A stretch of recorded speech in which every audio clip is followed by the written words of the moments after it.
Muy bien, muy buenos días, tengan todos ustedes. Vamos a comenzar con el principio del fin, último capítulo del libro de Hechos, último capítulo del estudio de la vida de Pablo, pero último capítulo que escribe Pablo. A partir de ahora vamos a empezar a escribir nosotros nuestra propia historia, porque de eso se trata este final.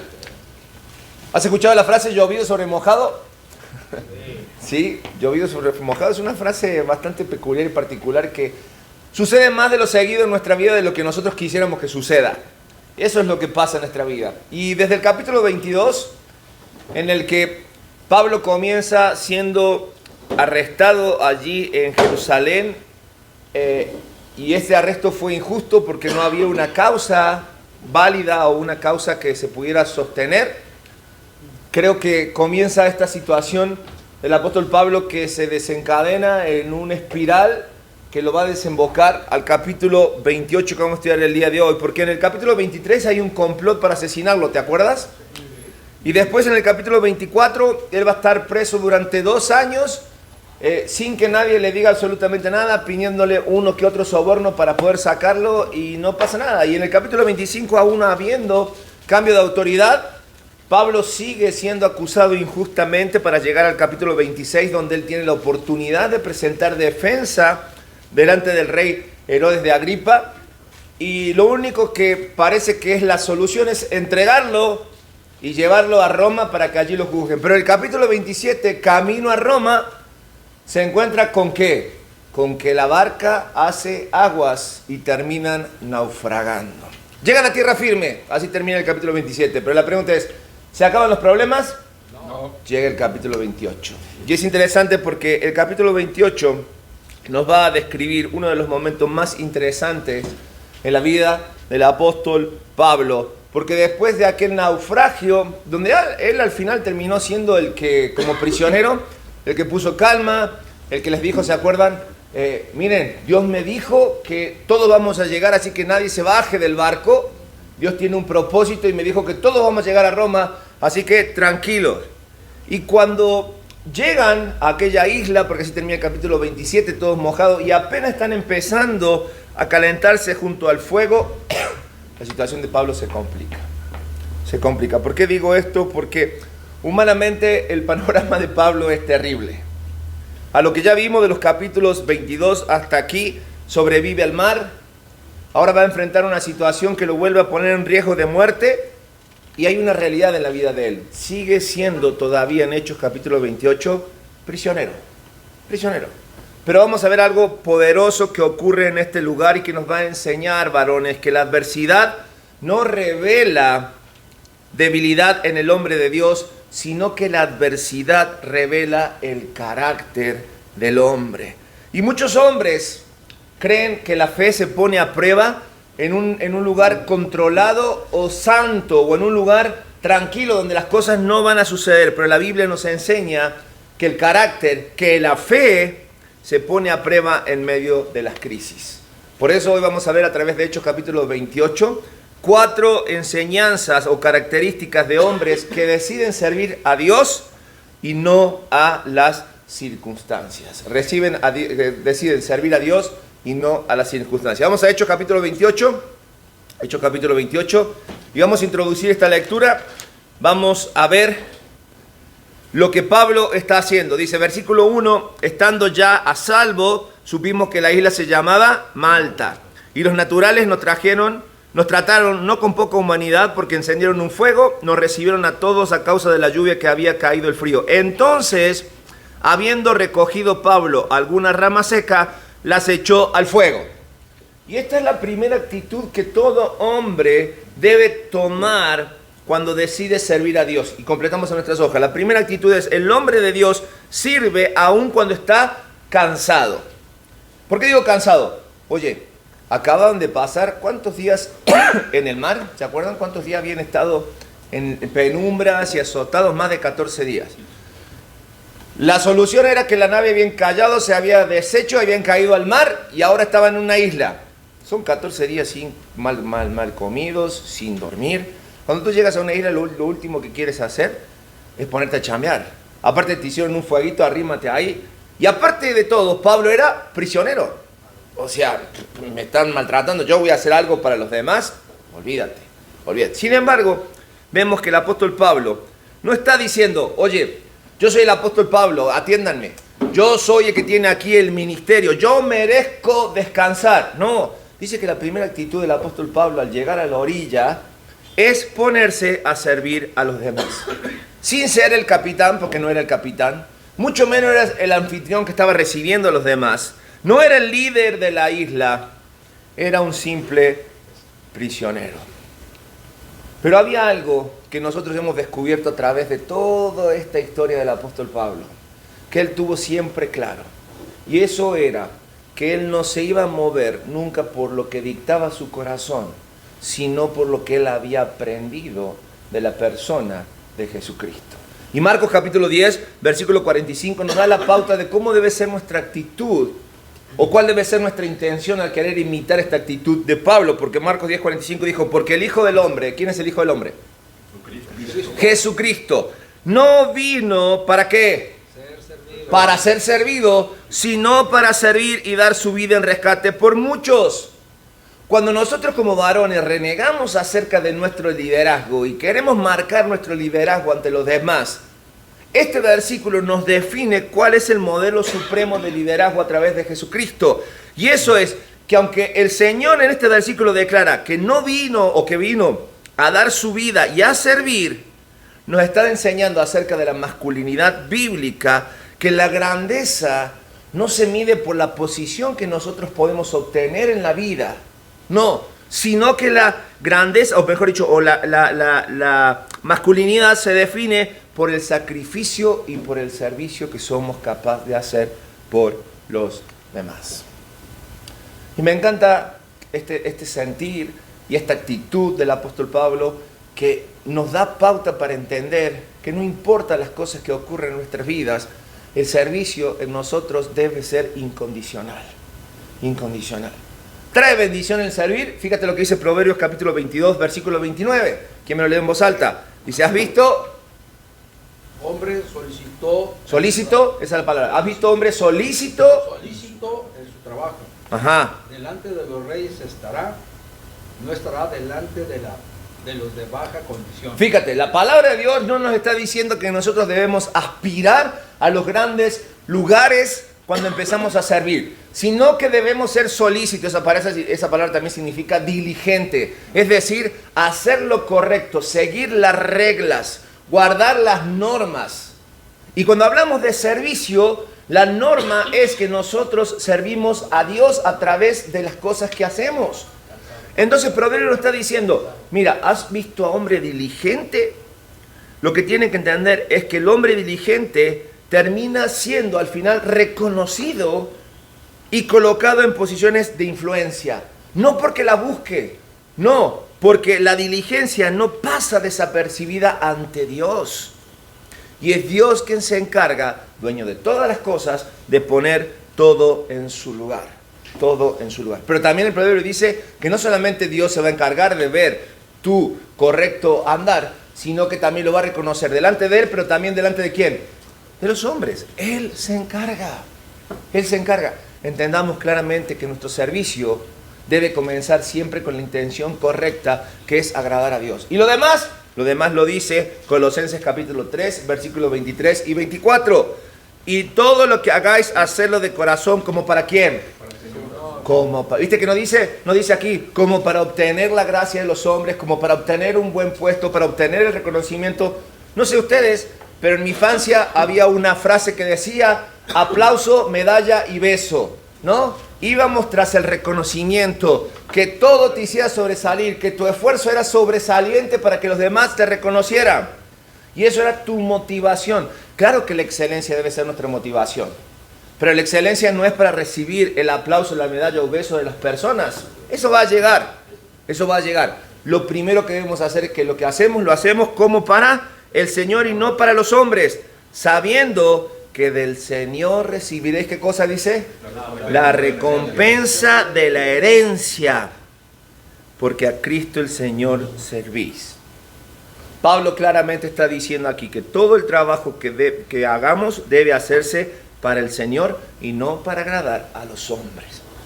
¿Cuántos dolores de cabeza nos hubiésemos ahorrado si realmente antes de emprender, antes de sujetarnos a una autoridad, antes de hacer algún trabajo, entendiéramos que el Señor de nuestras vidas, que el soberano de nuestra vida, quien se tiene que llevar todo nuestro esfuerzo a través de esto, es Dios en nuestras vidas? Entonces, esto hace cuando yo entiendo que ahora sí, el trabajo que yo hago todos los días, el servicio cotidiano que yo hago, se convierta en un acto espiritual de adoración. A veces nos quedamos con que el trabajo es una maldición.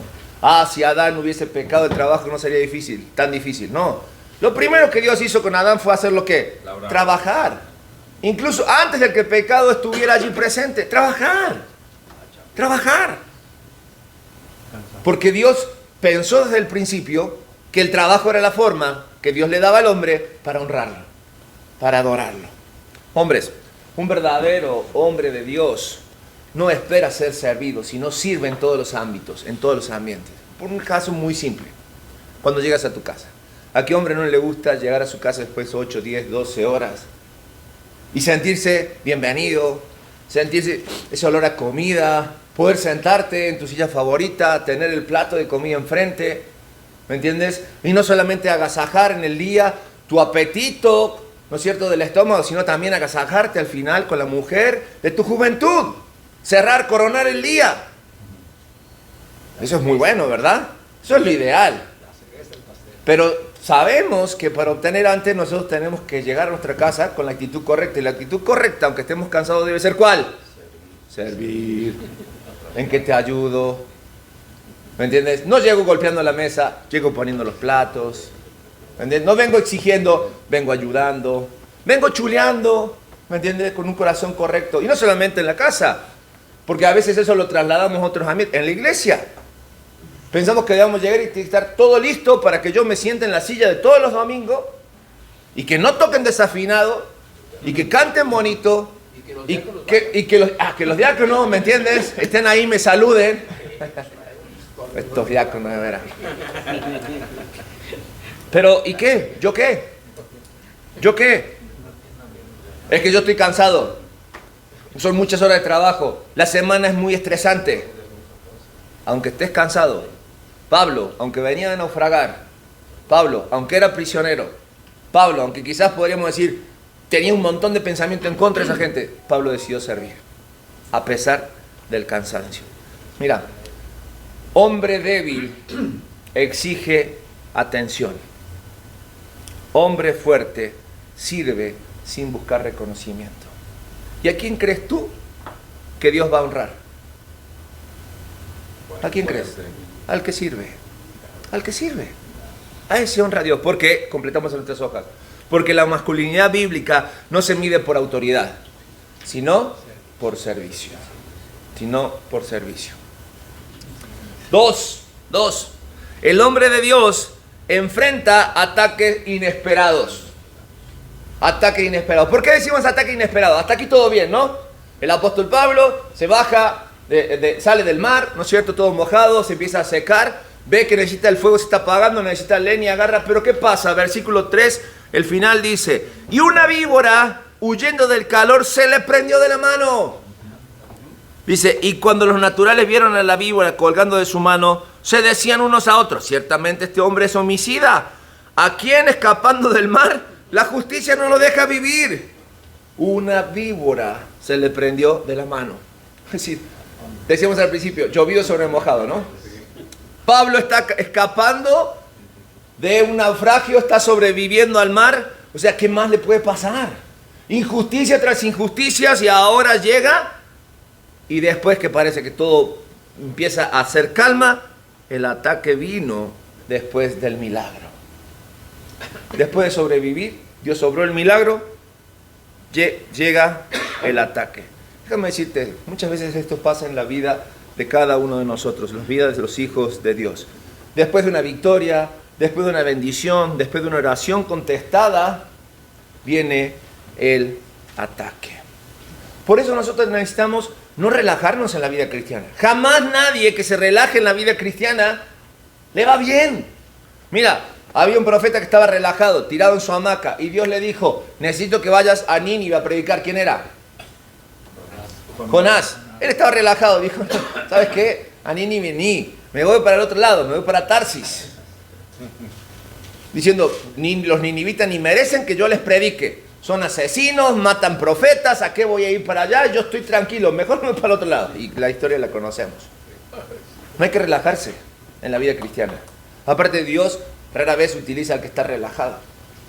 Siempre hay que estar atento porque las víboras están al acecho buscando picar. Y no es la víbora. Primera de Pedro, capítulo 5, versículo 8 dice, sed sobrio y velad, ¿por qué? Porque vuestro adversario, el diablo, como león rugiente, anda alrededor buscando ¿a quién? Devorar. Tenemos 3 enemigos marcados en nuestra vida. El diablo, el mundo y la carne. Y los 3 conspiran contra nosotros. El apóstol Pedro especialmente hace énfasis advirtiéndonos que el diablo no solamente existe, sino que el diablo es un adversario que está activo. Como él no se puede meter con nuestras vidas, porque ya le pertenecen a Cristo, él va a hacer todo lo necesario para quitarnos y robarnos la paz. Por eso nosotros como creyentes debemos vivir una vida cristiana sólida, una vida cristiana sobria, estar vigilantes, atentos a las cosas que pueden pasar en nuestra vida. No quiere decir que no van a pasar, porque van a pasar. Pero en medio de la oposición, de las cosas que pasan, saber interpretar los conflictos que ocurren en nuestras vidas desde una perspectiva espiritual y no solamente de la parte emocional o personal. Y el enemigo sabe que no nos conviene estar atentos. Por eso hay tantos distractores. Precisamente hablando de lo emocional. El mundo hoy se rige por lo que sentimos, ¿no? Al punto de que tú vives la vida como tú la sientes. El mundo se rige desde lo que percibimos. Mira, cuando no podíamos ver más cosas raras en el mundo, ¿no? Sobre todo en esto de vivir o de naturalizar la vida pecaminosa, dentro de las cosas raras aparecen cosas como los Terians. Digo, no tengo nada en contra de esa gente, ni a favor ni en contra. Sin embargo, vemos a lo que puede llegar la depravación total del hombre. Hecho imagen y semejanza de Dios, todos minimizar algo simplemente por lo que siento. Y la Biblia dice, engañoso es el corazón sobre todas las cosas. No podemos regirnos por lo que sentimos. Por eso debemos estar atentos, con todos nuestros sentidos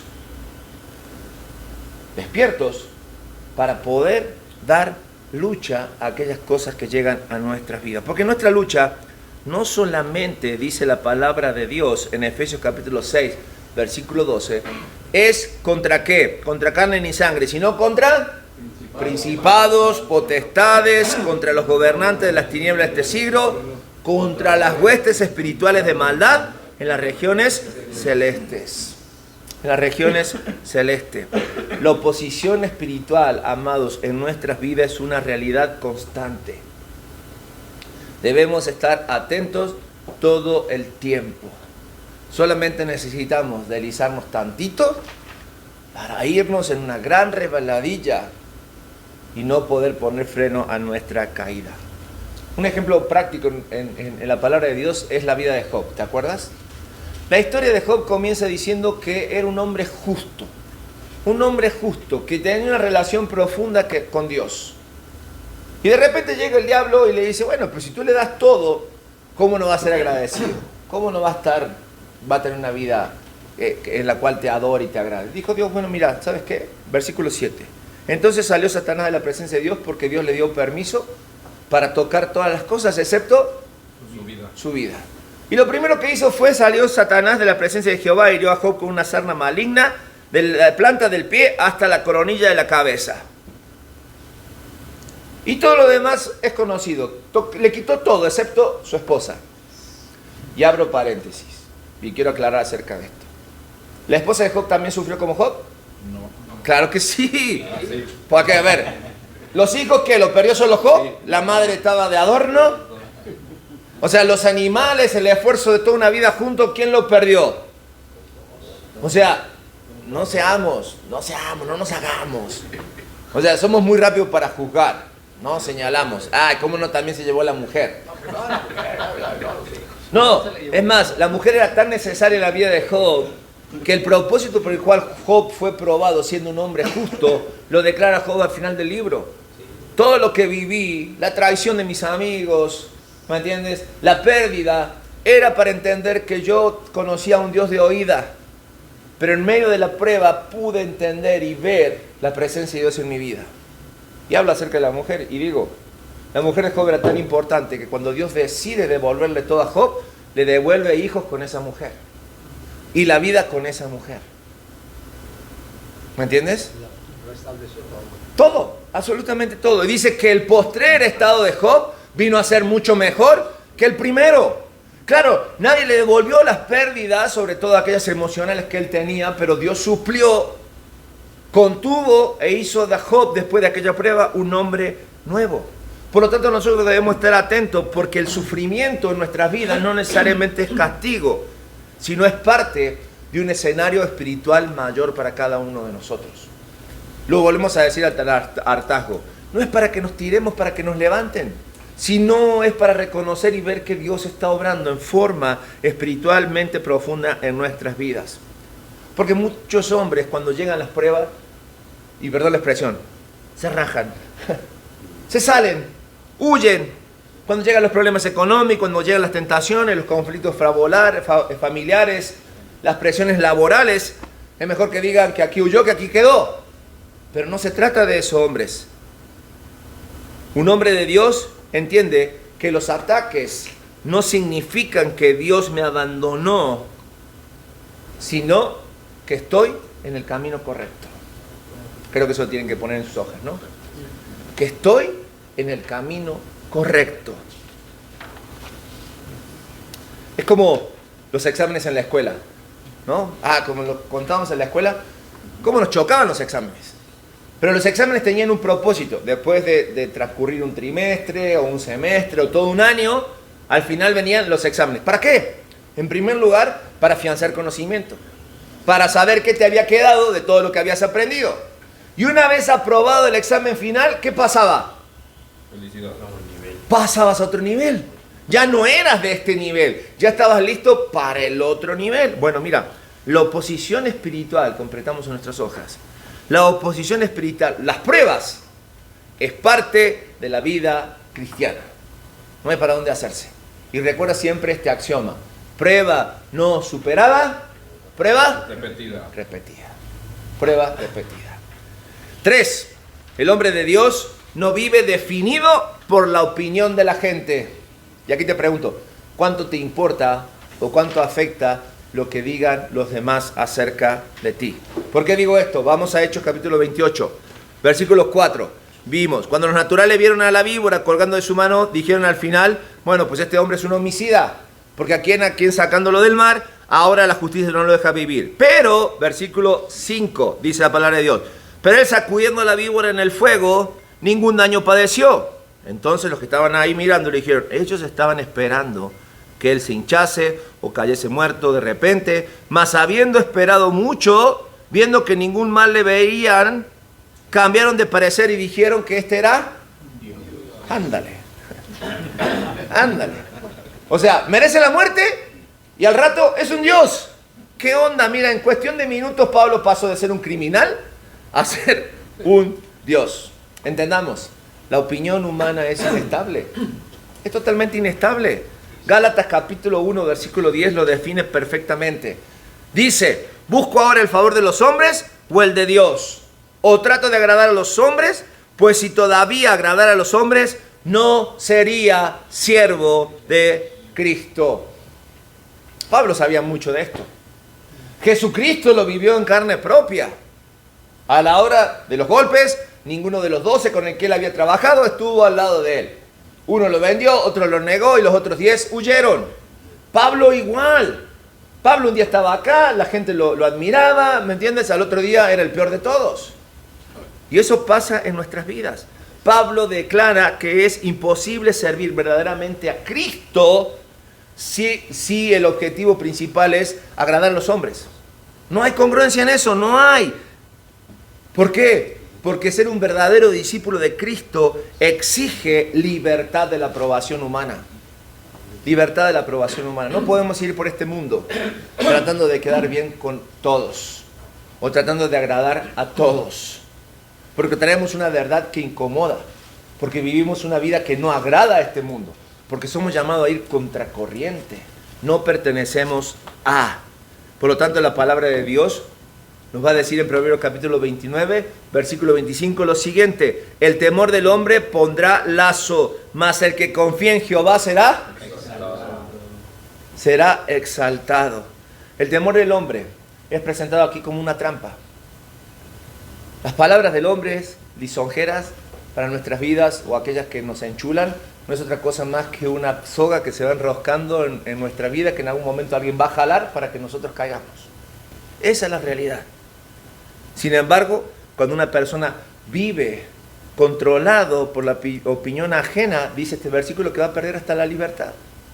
Hasta la libertad. Y no solamente eso. Muchas veces ponemos en riesgo y entramos a negociar nuestras convicciones con tal de pertenecer o hacer las cosas que agraden a los demás, olvidándonos de cuál es nuestro objetivo en la vida. Juan, capítulo 2, versículo 24, el ejemplo de Cristo. ¿Qué dice? Fuerte, fuerte, ¿quién lo lee? Pero Jesús mismo no se fiaba de ellos, porque conocía a todos, y no tenía necesidad de nadie. Nadie le diese testimonio del hombre, pues él sabía lo que había en el hombre.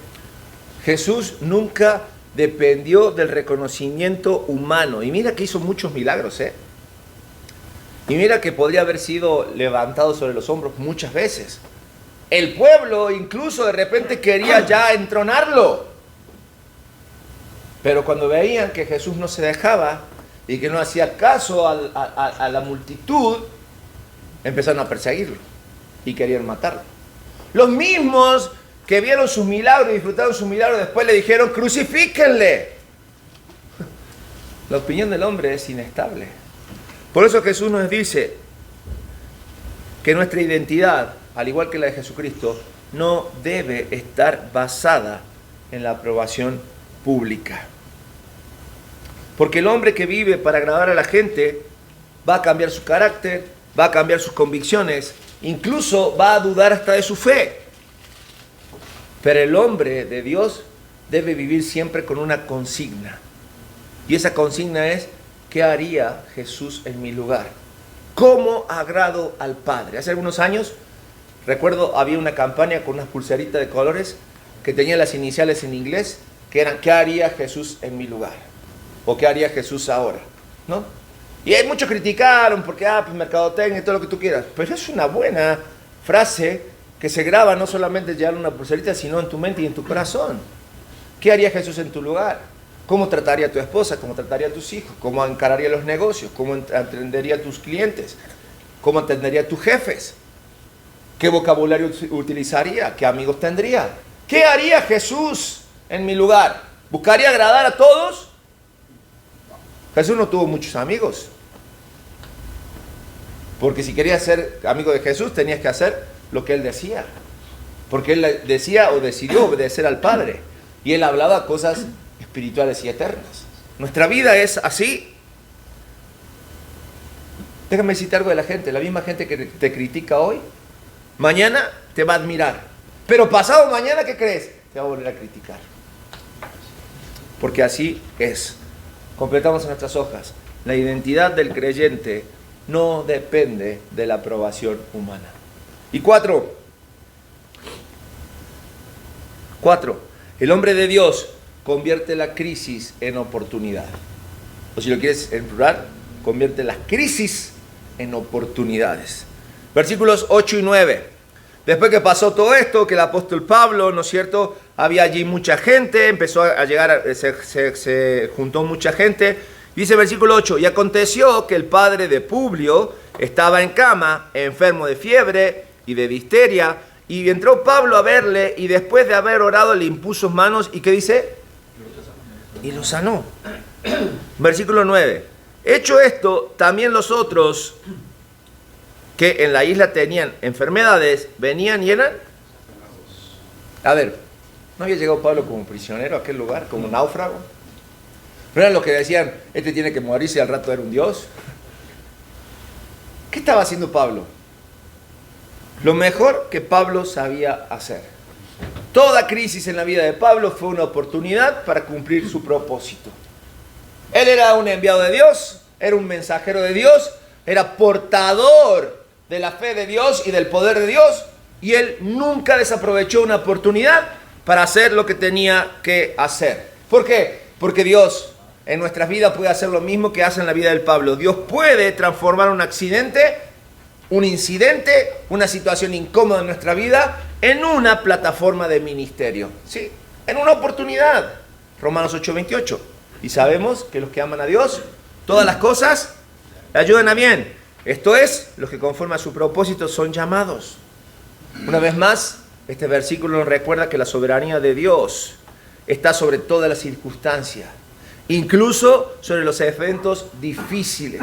Y estos mismos eventos son integrados por Dios dentro de su propósito redentor. Porque al final, quien se lleve a la gloria cuando yo termino de hacer lo que tengo que hacer, ¿quién es? ¿Es Pablo? Que le dijeron, ahora Pablo eres libre porque sanaste a las personas, vete y no peques más. No, porque Pablo siguió siendo prisionero. Quien se lleva la gloria es Dios, porque el milagro lo hace Dios a través de Pablo. Fíjate lo que dice 2 Corintios capítulo 4, versículos 8 y 9.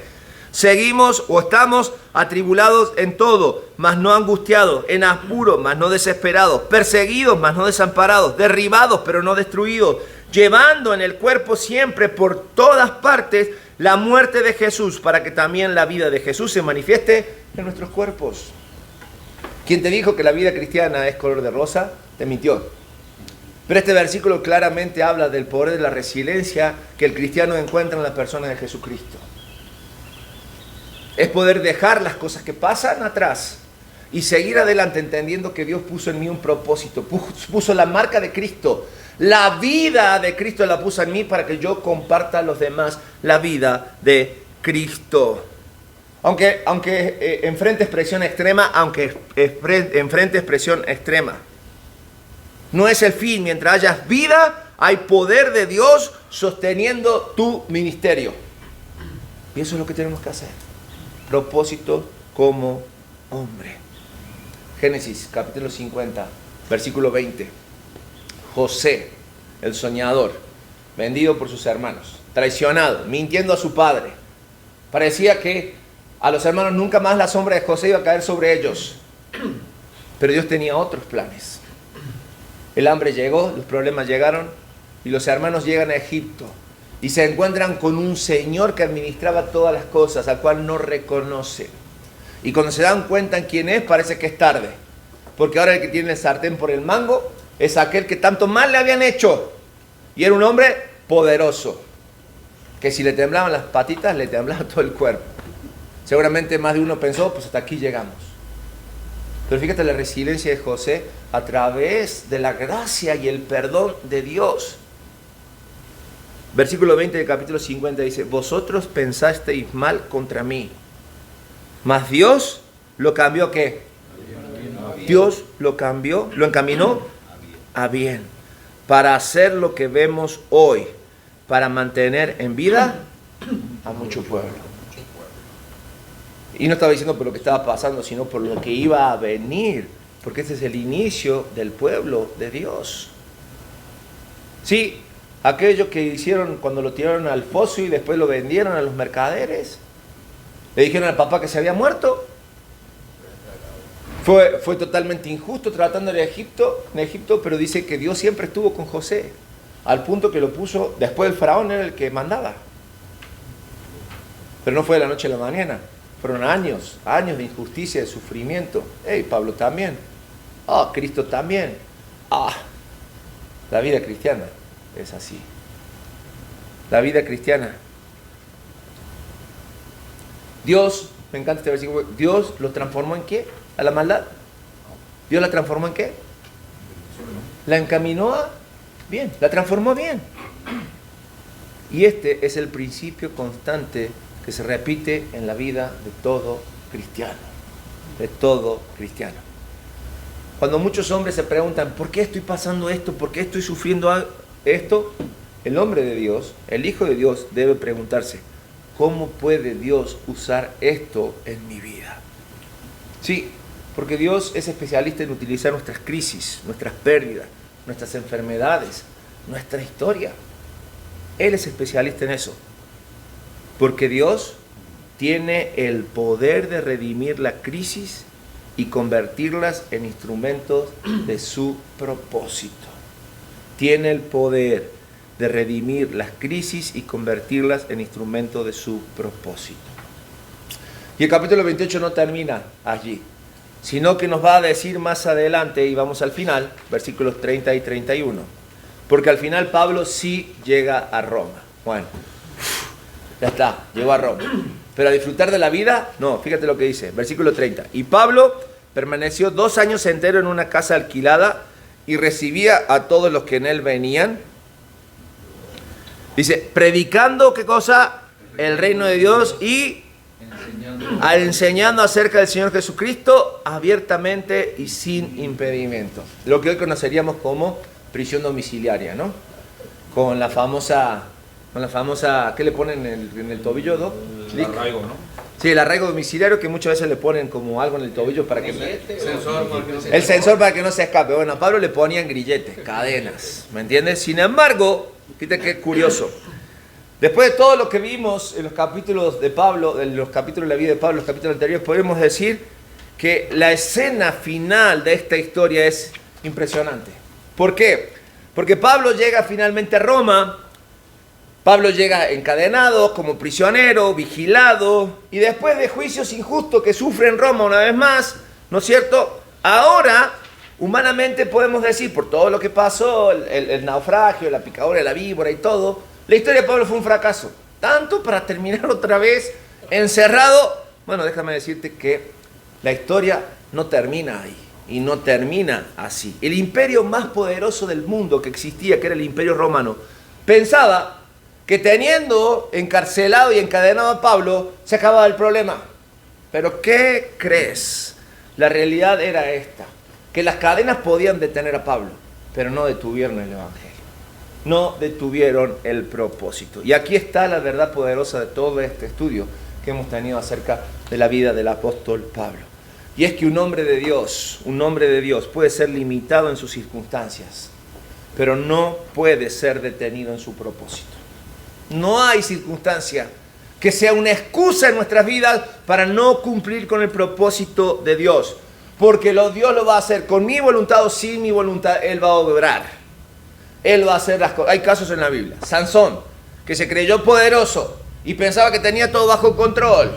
Cuando jugueteó con las circunstancias le fue en feria, perdió todo, hasta su vida. Sin embargo, el propósito de Dios se cumplió porque dice, al final mató más Sansón con su muerte que con su vida. Era el propósito de Dios, liberar a los filisteos, era el propósito de Dios. Dios lo cumplió, lo cumplió. ¿Me entiendes? Las circunstancias no limitan el propósito. Entonces debemos ser temerosos de Dios. Y el libro de Hechos termina de una manera muy intencional. Si tú te diste cuenta, el final no es definido. ¿Por qué? Porque sí, definitivamente hay un capítulo 29. Y ese capítulo 29 lo estamos escribiendo nosotros, los hombres que tomamos la estafeta del apóstol Pablo. Porque el mensaje es claro. La obra que Dios comenzó con Pablo no terminó allí, sino que se continúa con otros hombres. Pregunto, ¿se continúa contigo? ¿Se continúa con tu vida? ¿Se continúa en tu vida? Sí, viviendo todas las circunstancias que vivió el apóstol Pablo, hasta peores quizás, no lo sé. Pero el propósito debe de cumplirse. Cuando la historia de tu vida se escriba, ¿qué se dirá de ti? ¿Dirá que las circunstancias te detuvieron? ¿Dirá que no pudiste con tanta presión? ¿O dirán que a pesar de todo seguiste viviendo y proclamando el Evangelio con toda libertad y sin arrepentimiento? Porque los hombres comunes sobreviven a las circunstancias. Los hombres comunes sobreviven a las circunstancias. Pero los hombres de Dios viven según su llamado. Viven según su llamado. Y Dios usa hombres que sirven, usa hombres que perseveran, usa hombres que ignoran la presión de la gente y que convierten el dolor y las pruebas en propósito. Por eso la pregunta final para nosotros que puede cambiar nuestra historia. ¿Qué tipo de hombre vas a ser cuando llegue la tormenta a tu vida? Una vez más, los hombres comunes sobreviven a las tormentas. ¿Vas a sobrevivir? ¿Vas a surfear la tormenta? ¿Así a ver cómo le hago? ¿O realmente vas a ser un hombre de Dios, sabiendo que Dios convierte las circunstancias en plataforma para glorificar a Dios? Seguir contando esta historia depende de ti y depende de mí. Vamos a orar, hombres. Gracias, Señor, por tu palabra, por la vida del apóstol Pablo, por todas las cosas que hemos escuchado, hemos leído, hemos aprendido. Y ahora el desafío queda para nosotros, hombres de este tiempo, Pablos de este tiempo, enfrentando un sistema corrupto, enfrentando y viviendo en un mundo caído, que lo que está pidiendo a gritos es que compartamos, que hablemos, que prediquemos a Jesucristo. Más allá de los ruidos de este mundo, más allá de las circunstancias adversas en nuestras vidas. Que seamos hombres de luz, que compartamos la luz que este mundo necesita, que compartamos a Jesucristo. Que entendamos que ese es el propósito por el cual tú nos tienes en este tiempo, en este lugar, en este mundo. Que cada uno de nosotros se hagamos desafiados por el poder de tu Espíritu y transformados por el poder de tu palabra. Lo pedimos y lo oramos en el nombre de Jesús. Amén y